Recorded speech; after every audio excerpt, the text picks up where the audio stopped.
Walaupun udah lewat Lebaran Idul Fitri, masih ada film Lebaran yang nangkring di bioskop dan juga jumlah penontonnya terus bertambah. Film Tunggu Aku Sukses Nanti karya Naya Anindita. Kalau di tahun lalu Naya sudah menghadirkan sosok Komang, di tahun ini Naya menghadirkan sosok Arga.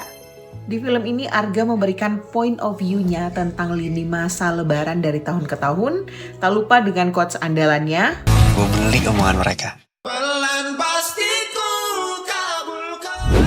Tokoh Arga diperankan oleh Ardit Erwanda dan juga ada nama-nama besar lainnya seperti Lulu Tobing, Arya Wahab, bahkan Sarah Sechan yang menghidupkan karakter ikonik bernama Tante Yuli, seorang tante yang apapun kata keluar baik secara langsung maupun tekstual paling dihindari oleh Arga. Menariknya kalau kita bicara soal cast, ada banyak peran-peran yang diisi oleh wajah-wajah familiar, baik itu sebagai pemeran pendukung maupun sebagai cameo. Setelah nonton film ini, Arga tidak hanya hadir sebagai cermin sosok anak laki-laki pertama pengangguran yang susah cari kerja atau sosok laki-laki pejuang sukses yang juga harus memperjuangkan pasangan kaya rayanya untuk bersanding bersama. Tapi dari kacamata saya, adegan demi adegan menjadikan Arga hadir sebagai sosok nyata potret kemiskinan struktural di Indonesia. Kita berulang kali diperlihatkan adegan di mana Ibu Arga menjadi satu-satunya orang yang mencuci piring di dapur, mempersiapkan hidangan, sementara keluarga-keluarga lain, tante-tante Arga yang lain, bisa bercengkrama dengan bebas di ruang tamu sambil menikmati hidangan. Adegan ini memperlihatkan bagaimana kerja domestik diberikan sebagai tanggung jawab penuh perempuan dari keluarga kelas ekonomi bawah. Yang tak kalah sibuk dari Ibu Arga ada Ayah Arga yang harus mondar-mandir ke warung untuk membelikan kebutuhan dari suruhan atau titipan keluarga yang lebih mapan.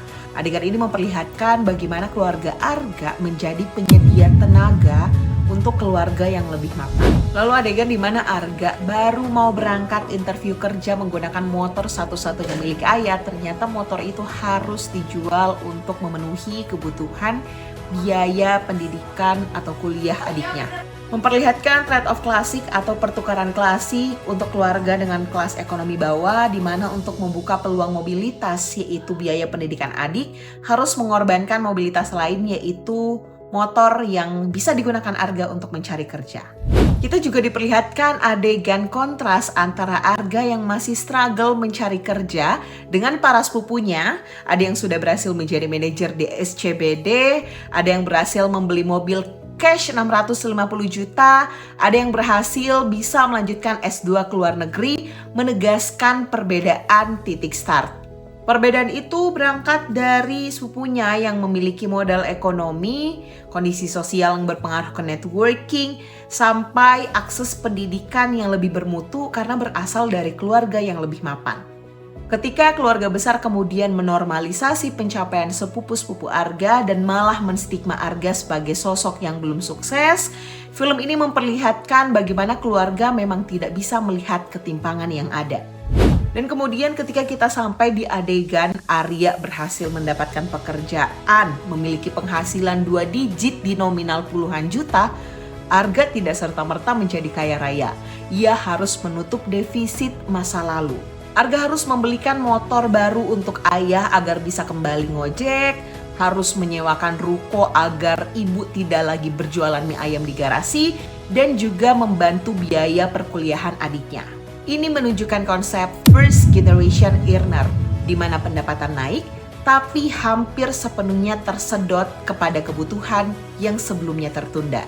Dan kondisi itu memperlihatkan secara nyata bukti kemiskinan struktural bisa membuat struktur ekonomi Arga tertahan karena dia harus memikul beban sebagai sandwich generation. Melalui detail adegan-adegan itu, film Tunggu Aku Sukses Nanti menegaskan bahwa kondisi Arga bersumber dari hasil struktur sosial ekonomi yang membuat dia selalu tertinggal satu langkah.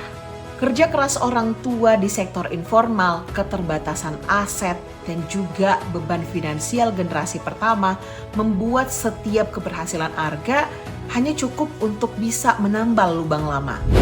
Dan itulah kenapa membutuhkan usaha ekstra untuk mencapai kesuksesan di tengah sistem yang terus membiarkan kemiskinan struktural terawat dengan langgeng. Dan cerita-cerita seperti ini mudah ditemukan entah itu di circle kamu, di kanan kiri kamu, atau berita-berita di Indonesia. Tanpa perubahan sistem mulai dari akses hingga pemerataan, kisah Arga hanya akan menjadi satu dari sekian juta yang akan terus muncul dan berulang. Sama seperti judulnya, Tunggu Aku Sukses Nanti. Pada akhirnya, banyak yang hanya bisa menunggu.